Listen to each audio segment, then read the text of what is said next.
Next question then is thoughts on using cheap TLDs like .site, .online, or .xyz for local SEO testing?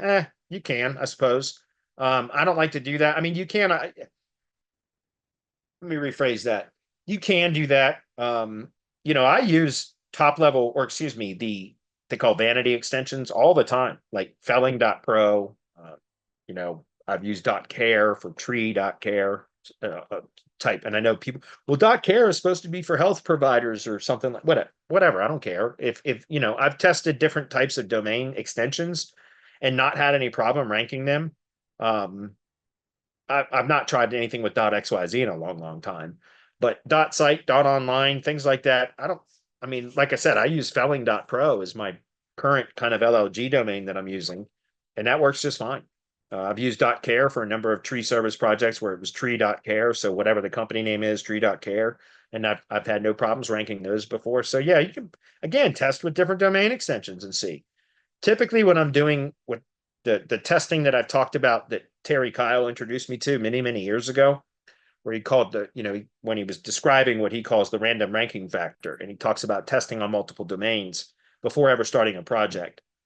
And once you figure out what domain is performing the best, just to be clear, because I can't imagine that all of you know what the hell I'm talking about.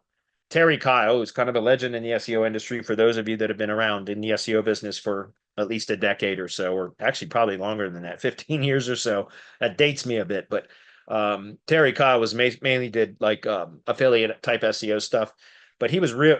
We had one of the bigger names in SEO many years ago, around 2010 to 12 time frame, somewhere around there. And so he was on a forum, and by the way, he's the guy that owns and operates WPX hosting, Cloud Boss, Blue Chip Backlinks, which is a domain crawler, all kinds of stuff. So, anyways, I highly respect the dude.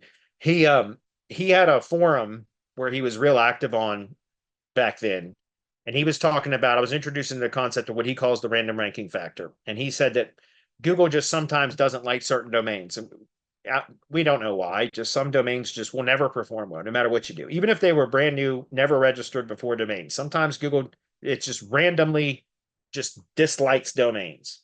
And maybe there's some scientific reason for it. Maybe it's just an algorithmic anomaly. I don't know. But the point is that he was talking about before starting any project, he would go out and purchase like 5 domains, the same domain with different extensions. But he was at the time, I believe he was talking about using TLDs, so .coms, .nets, .orgs, .us, top level country domains, etc. And then he would go put just a generic type of site onto, at the time it was WordPress, but install WordPress on each of those domains that is optimized for some gibberish type of term.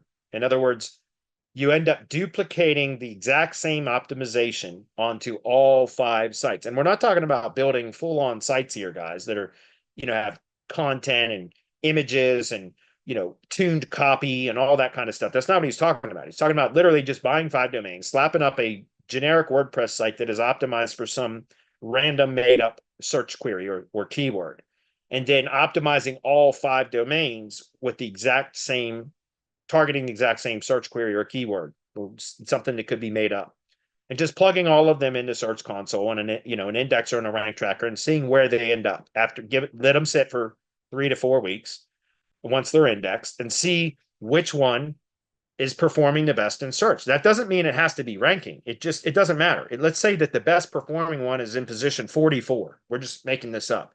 And all the other ones are lower. All the other domains for the same search query are ranking lower than position 44. Well, now you know which domain is likely to perform the best when you build the project on it. It's not about ranking the domain for the test. It's about identifying which domain ranks the highest out of all of them, and then building your project onto that domain. And now that was 10 years ago, at least, if not 12 years ago, that I was introduced into that concept. And so I don't know if that's still valid or not. It seems relevant to me. It seems like it would still be valid. I haven't done any specific testing on that in many, many years, though. But so can you do it on these types of domains? Yeah, probably. I don't see why you couldn't. As far as testing different configurations, then yeah, those would be fine. Like buying lesser expensive domains just to see, like, if I make a change to this one variable of a page, does it improve performance or make, cause a performance drop. And I don't see why testing with those wouldn't be possible, because all you're looking for is, does it create positive or negative movement? It's not about actually ranking the site. Do you see what I'm saying? When I'm talking about doing all these testing, guys, it's not about ranking the site. It's about determining what produces a performance improvement or hurts performance. So it's either a positive or a negative. Once you determine that, then you try to repeat that to see, does it consistently, or at least more often than not, produce the same or similar result? Because if so, now you know that you found something that is, if it's a positive result, that you might want to incorporate into all of your builds, right? So does it negatively impact SEO? Not that I'm aware of. But again, like I said, I haven't done any like domain specific testing in a long, long time. So that would need testing too.